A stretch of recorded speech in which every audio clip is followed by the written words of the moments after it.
Good evening, good evening. Thank you all for joining me on Facebook today.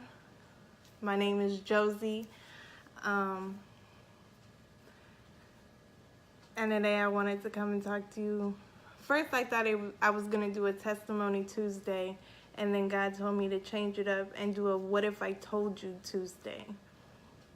Because everybody gets caught up in their testimonies and trying to free somebody else, but they're also kind of scared to tell the whole truth and everything behind it. So God told me to tell you, put it as a what if I told you. And the first thing that came to mind when God told me this was, what if I told you I was a cold shoplifter? I used to be able to snatch anything off the shelves right in front of your face and you wouldn't even notice what I packed my pockets with. Would you still allow me to hold the money bag? Would you trust me to be in finance? And this is a lot of things a lot of people have issues with. But before I get into all that, I would once again like to introduce myself. I'm Josie, the wife of Anthony Thomas, the co-founder of Kingdom Talk, mother of 3 housewife, and an Army veteran. All that sounds good. Many people know me as Anthony's wife, or Kevin Loso, or Amp's mom, or the mom that's always up at the school, you know, the one that seems to have everything together, Elder Josephina, whatever you may know me by, you know, the girl that's always around and willing to help. But not many people really know my story, and I find it funny because a lot of times my sister would tell people, you think she's quiet, you think she's the good one, you think I'm the troublemaker, but if you only knew her back then, if you only knew who she was. And not too many years ago, I took my husband back home, and sometimes now I kind of regret it because one of my cousins told him, my cousin's baby daddy told him that he used to call me Joe Drama. And I hated that name when I got older, and when I stopped being who I was, I hated that nickname. And I hated it because it gave me that stigma of who I was, because I was always the one willing to fight. I was always the one willing to stand up for people. And so now when I start acting up, or when I get a little hood and little out of my quiet character, my husband and my sister always be like, oh man, Joe Drama's coming back. So and there's a lot in the name, and you might think, oh, it's just a funny childhood name, but there's a lot in the name. So a little bit about my background. You know, I was born and raised in California, a Bay Area girl through and through. You weren't supposed to put my name on there, but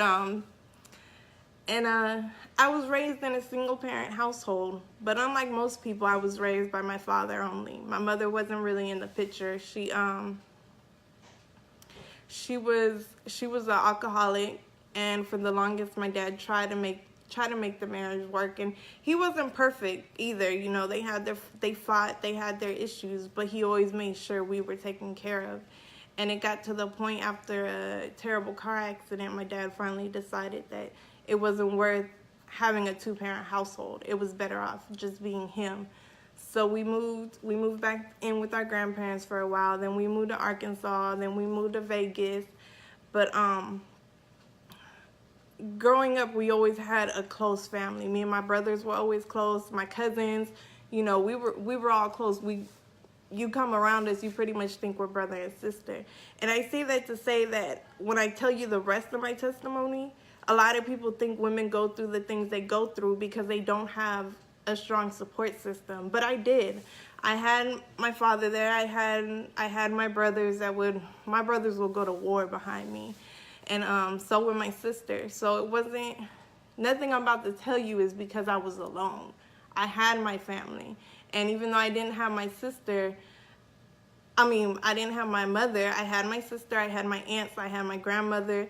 And a lot of people say I have an old soul because I was pretty much raised by my grandmother. My dad worked crazy hours, so my grandmother always watched out for us. anyways, like I said, throughout high school, I fought a lot. I drank a lot, and I was the biggest pothead there could be. And my sister always laughs because I can outsmoke anybody, no matter how big you were, how long you've been smoking. I can outsmoke anybody, and that's what I was known for. I was known. People used to try to come smoke with me to see if they could outsmoke me. So, and I was known for fighting. Anybody try to, step up to my little brother, you weren't seeing my brother, you were seeing me. I didn't care if you were a man, I didn't care if you were a little kid, I didn't care who you were. You stepped out of line, you were gonna come see me. And so luckily I didn't end up getting kicked out of high school, even though I skipped a lot. I was barely ever there. I barely graduated. I ended up having to take some classes in adult high school because I barely made it. I wasn't at school, but besides trying to take a test, and I really couldn't tell you how I was able to pass the test because I didn't study. But anyway, so that was my high school. I graduated, and right after a few days after graduation, I shipped off to boot camp for the Army because I knew I didn't want to be at home. Nothing was against home. I just didn't want to get stuck there. I wanted to be able to be by myself by the time I was 18. That was always my goal. By the time I was 18, I was going to be on my own. And the Army gave me that opportunity. So I joined the Army, and and then I felt like I was grown. I could do whatever I wanted. I was still smoking. Even though they gave us our periodic drug test, I was still smoking. I drank more than I should have ever done. And I used to always tell myself, well, at least I'm not an alcoholic like my mom. And it took me a few years to understand that I was turning into an alcoholic. I remember there was a few times that I blacked out, that I got so drunk I couldn't tell you what happened. But I do remember that I woke up locked in the bathroom because my friends cared for me. God put enough people around me that they cared enough for me to lock me in that bathroom so I wasn't harmed. I didn't end up doing anything that I would end up regretting besides the fact that I couldn't remember the night drinking. So I drank a lot in AIT. I drank a lot. I smoked a lot. I smoked cigarettes, and I wasn't perfect. I wasn't the quiet little girl that I am now. And I tell a lot of people that when God takes things away from you, you don't even realize it. Because not too long ago, me and my husband went out to eat, and he asked me if I wanted a margarita, and I was like, no. And he was like, why not? I said, I just don't have a desire for it. And I said, actually, I can't remember the last time I had a drink. So when God takes things away from you, you don't end up missing it. It's like when you go on a diet on your own, you miss that chocolate cake, you miss things. But when God starts erasing things from your life, you no longer miss it. I no longer miss my high of smoking weed. I no longer miss the relaxation that I got from drinking because God erased it from me, and he replaced it with me being able to meditate in different ways. So soon after joining the Army and moving to Fort Campbell, I got with a man, and I was in a very abusive situation. And the important part of this is a lot of people be like, well, I'd never let a man hit me. I would never do this and that. And that was my mind frame until I found myself there. I never understood how a woman could be in an abusive relationship until I found myself there.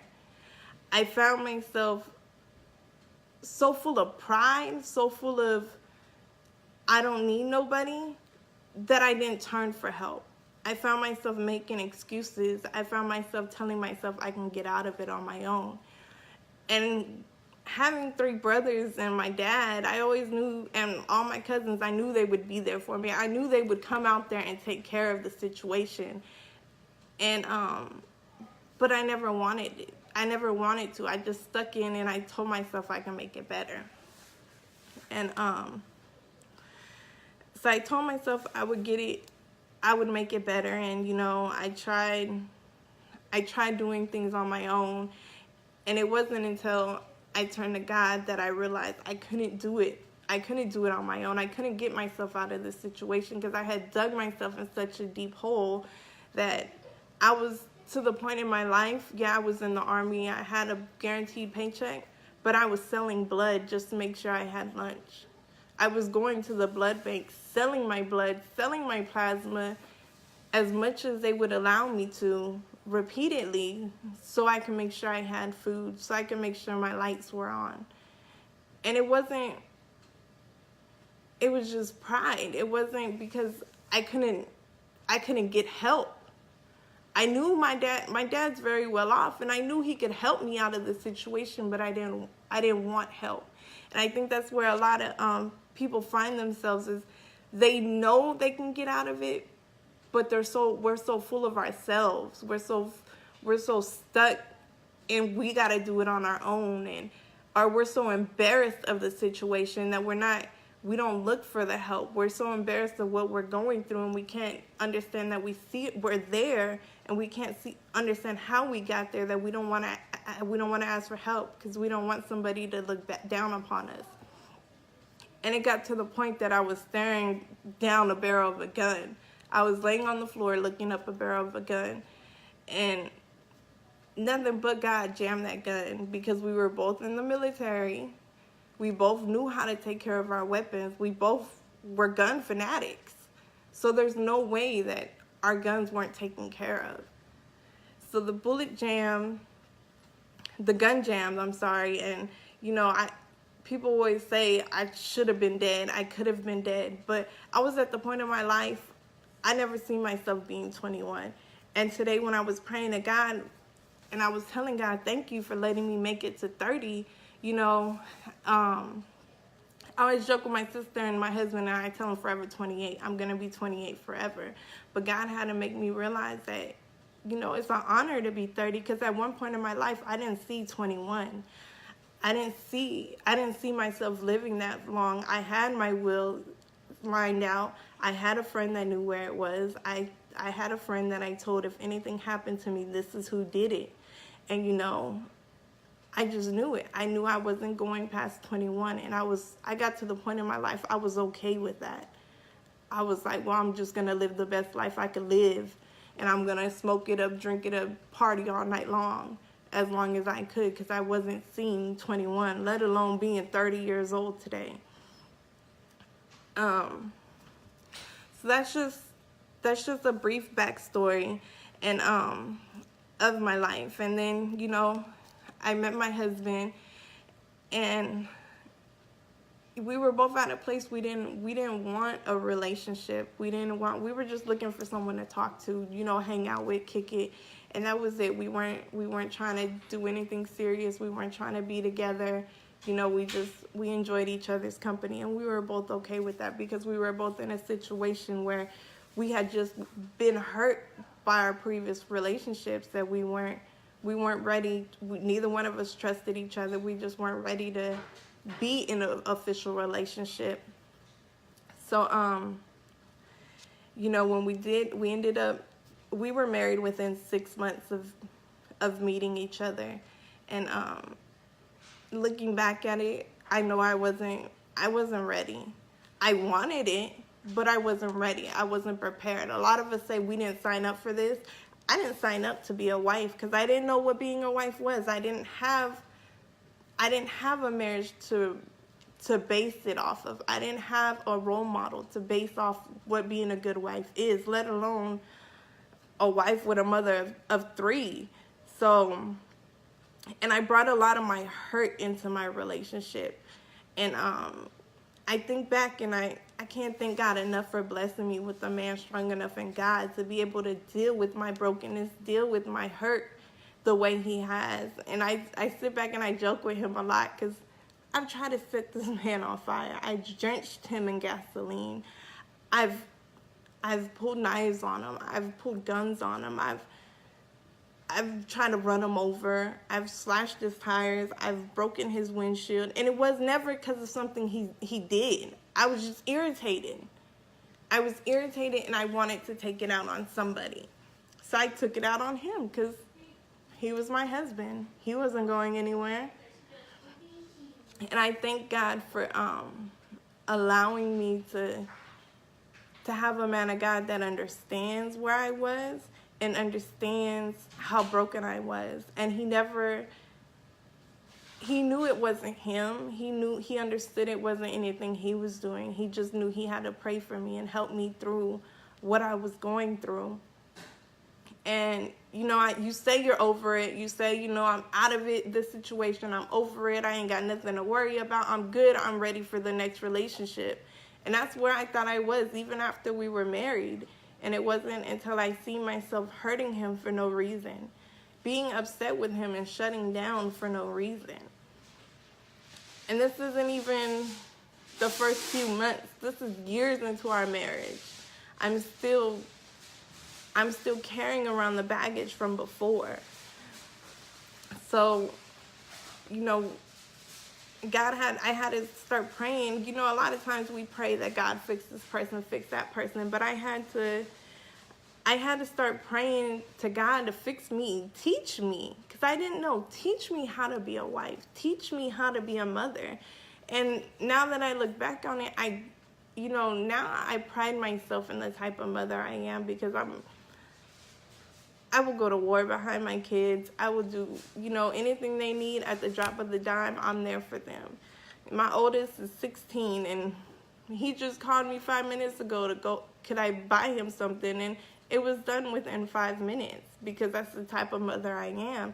And I can't give it to nothing but God, because I didn't have that example. I didn't know how to be a mom. I didn't know how to be a wife. I didn't know how to be a girlfriend. I didn't know how to be a friend. Because I didn't have it. I didn't have those examples. I don't have very many childhood friends. My brother talks to a lot of people we grew up with, but I don't keep in contact with them because I've never had that connection. And I always, looking back now, I always wish I did. I wish, when you hear about people saying, oh, we've been friends for 15, 16 years, I've never had that, because I've never been a friendly person. I was always shut in and shy, because I always felt something was wrong with me.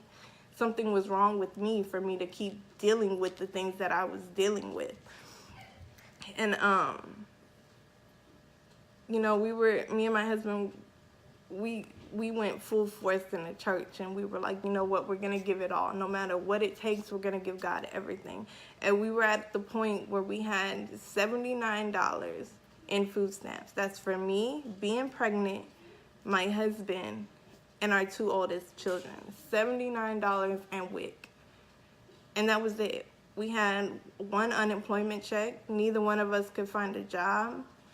And I was pregnant with we had 1 vehicle that had no AC, out of state plates. It wasn't registered for like 3 years. And no AC in Texas, pregnant in the summer. Like we had hit rock bottom, and we didn't know where else to turn. And I know my husband always knew how to make some money. He knew how to flip some money and make it more than what it was. But we were tired. We had a baby on the way. We had 2 kids already. We had been married for a while, and we didn't want to go back to that. We wanted something more. He knew there had to be something more. My husband was raised in church. Like he always knew God. He's always had a relationship with God. So I had to trust him when he told me that there was a better way. I had to trust him when he told me that God was going to bring us out, because I was raised with a Catholic family, so we didn't do all that church. We just did it on holidays. And that's if we did it even then. And people always say when I put my worries in God's hands, everything was better. Once I gave my life to Christ, everything was better. So I heard it, and I was excited. I was like, okay, this is the way out. This is how God's gonna fix everything. And but a lot of people leave it like that, and they don't want to dig deeper into it. And this is where God has really been having to fix me and show me, because people want to leave it. I gave my life to Christ, and everything's been better ever since. But for me, it wasn't. And for many people trying to get their way, trying to give it all to God, it's not better. It gets worse. It gets worse. It gets harder. We were doing the pawn shop hustle just to be able to give an offering at church just to be able to sow those seeds, because everybody else was doing it and we felt we had to do it too. But we couldn't afford it. And my husband kept saying, trust God, he's going to fix it for us. He's going to fix it for us. And things did get better. God did start showing up and showing out. He did start blessing us. We were able to be more steady with our lights and our water, and we had things, we had our electricity running and our bills paid. So we were good on that. And we were able to put up this church front that a lot of people are putting up. We were able to go to church every Sunday.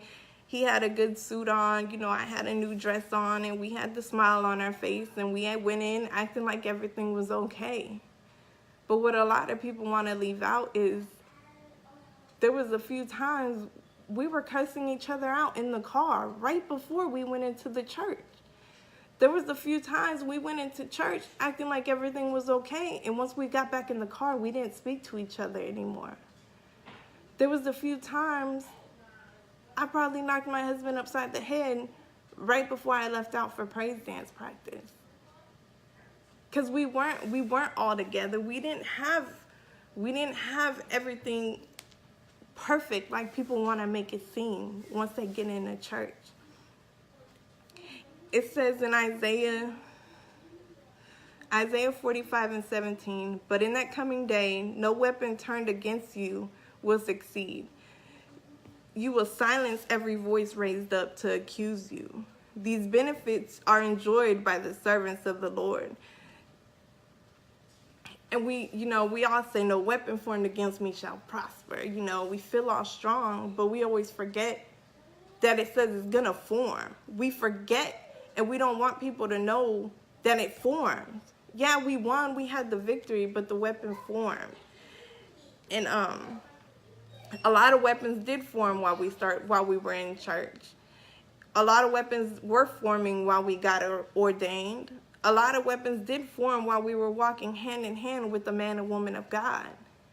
But we wanted to put on the front like it wasn't happening. We wanted to put on the front like I had everything together. And even, what if I told you that not even a few weeks ago, I gave up on life? What if I told you not a few weeks ago, not too many weeks ago, I locked myself in my closet and didn't come out. I didn't shower for days. I didn't eat for days. I didn't take my medication. I didn't do anything because I was done and I was broken. I was at the point I wasn't speaking to my husband at all. He would text me and I was ignoring him. My two youngest kids spent the whole day in my closet with me because I wouldn't come out. And these are things people want to leave out. People want to leave out the fact that we do get tired, we do get broken, we get bound. And I thank God and I thank my husband all the time that he was willing to pray for me when I didn't want to pray for myself. I told him I wasn't praying. I told him I didn't feel God. I told him I don't even want nothing to do with God. We had started the Kingdom Talk movement and things were going good, and it was something, thinking back on it, it was something simple, but I was telling him that all it takes is that one piece of straw to break the donkey's back. Yeah, he might have that huge load, but one straw too many broke his back. And that's where I was at not too many weeks ago. This isn't years ago. This is just a few weeks ago. I was at the point I didn't want to do it. I didn't want to do Kingdom Talk. I didn't want to do the Summer Jam. I didn't want to do life. I was done and tired. I told the devil, I said, you won. You got what you got. I'm done. I'm going to close my mouth. I'm not going to fight you anymore. I'm not going to praise God. Like, I turned my worship music on, and then I turned my 90s R&B on because I wasn't feeling it. I wasn't feeling my prayers. My husband was like, let me pray for you. Let me hold your hand. I didn't want you to touch me. I don't want you to pray for me. I didn't want you to do anything. And I feel bad, but I thank God for the experience. I thank God to be able to go through it and tell somebody that I did it. I went through it during church while I was in church. I went through it while I had a title. I went through it while we were trying to start our movement. And it's okay as long as you come out of it. It took me a while. It took me a few days. And, it took my sister and my husband to join forces and, to kind of really shake me out of it. I was to the point I was so weak I couldn't walk. My husband had to shower me. My kids had to brush my hair. I was drained. And I'm harping on it for you to understand the severity of where I was. Because people say they gave up and they don't really understand. They think it just sounds like, oh, whatever, she gave up, she threw in the towel. But I was the lowest I've ever been. And I have faced so many things in my life that I thought, looking back on it, I don't even understand how I got there. I don't understand if I conquered this and I conquered that. How did I get to the point that I wanted to just throw it all in? Nothing happened that day that severe as me looking down the barrel of the gun back then. Nothing happened that day as me getting jumped by 4 or 5 people. Nothing happened that day as severe as anything that I've been through throughout my whole life. But it was enough to just make me throw in the towel. It was enough to be like, you know what? If this is what's going to happen for me following what God told me to do, I quit. I don't want to do it. If I'm constantly going to have to go through this battle, if I'm constantly going to get things thrown at me, if I'm constantly going to hear all these new rumors about me, I don't want to do it. Just let me sit in my corner, let me be quiet, and let me never open my mouth again. I won't worship you. I won't even call on your name ever again. Just let me be. Let me go about my life like I want it to be, without none of this extra drama.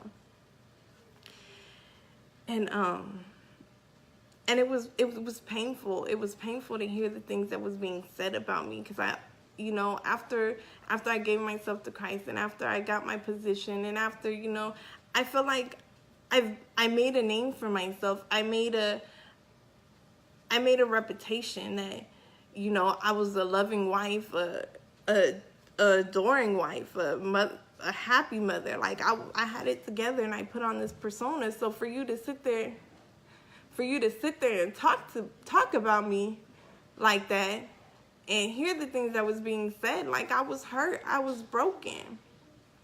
And I know it kind of sounds like I'm jumping from here to there, and that's really how my life went. It went from this situation, it went from bad to better to great to I just gave up.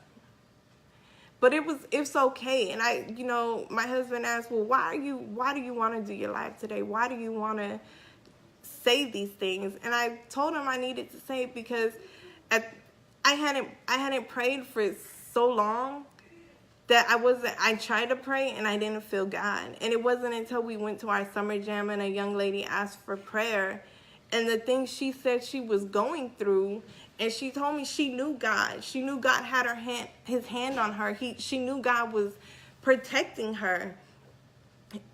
And that was the first time I prayed. She asked for prayer, and she asked me to pray for her. And that was the first time in weeks that I had prayed to God, and I actually felt him again. I believed what I was praying. I think when I was trying before, I was just saying it to make my husband happy, to tell him, well, I tried. I just wasn't feeling it. But it was the first time that I was praying and I was saying something and I believed it, and I felt and I knew that my power and authority was back, that I had dominion, that I was a queen. I was a child of the Most High God, that all these weapons, they formed against me. All these things happened throughout my life, but he said it won't prosper. He said these benefits I'm enjoying because I am a servant, his servant. And not only am I his servant, but I'm his heir. I'm an heir to his throne. That no matter what trials and tribulations, and no matter how many times we want to give up, as long as we dust ourselves off, as long as we shake it off and we get back up, and we know that God has our back. We know that he's fighting the battle for us, and it's not us. They say, we don't battle with flesh and blood, but we battle with the spirit. We battle with the spirit attached to the people. I'm not mad at you. I'm mad at the spirit within you. I'm mad at what you're allowing the spirit to do through you. And so I thank God for that young lady, because it took her to be where she was at for me to understand my power, for me to understand again that, yeah, I gave up. Yeah, I was tired, but God didn't give up on me. God wasn't going to let me throw in the towel no matter how much I wanted to try. God told me, no, you can't. There's people that's depending on you. And it was funny because the next few weeks leading after the next few events I went to after that, that's all it was about, was there was power in your word. There's power in your testimony. There's power in what you've gone through that's going to help somebody, that needs somebody to just understand. And I want to shout out Miss Keisha Lee for my shirt today, because it says I was broken. I was broken, bruised, and in bondage. But the key word was. I was at one point in my life broken. I was at one point in my life bound and in bondage that the devil I wasn't allowing myself to have the power that I knew was within me. And I just want everybody to understand that no matter where you're at in life and no matter what you're going through, don't give up.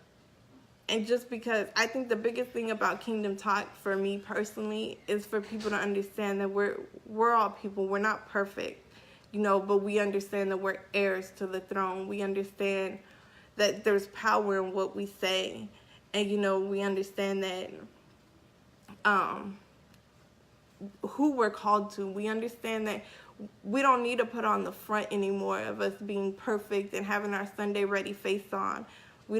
That's not helping anybody. And it took me a while to realize that's what was hurting people. It was hurting people because they felt like you couldn't understand what they were going through, because you have your life so together that how are you going to understand what they went through? You never been through anything.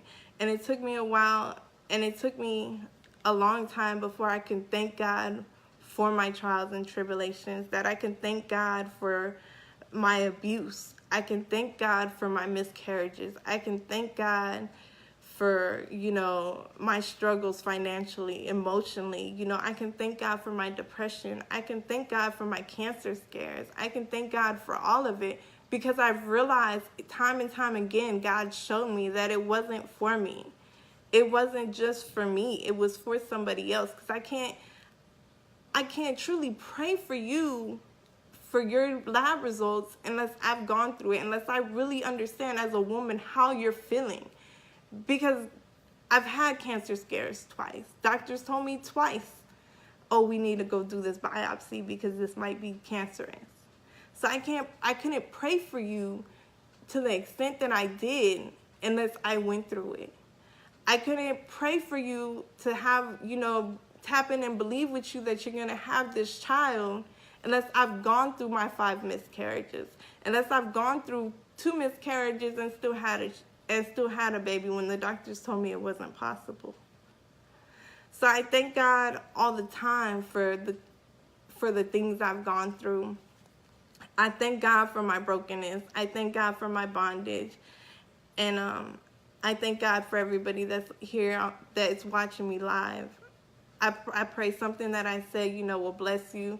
And I pray more than anything that it reached the person it was supposed to reach, whoever it may be. And even if it was just for me to be free, to feel a weight lifted off of me, There's a lot that we go through in this walk that we wanna hide.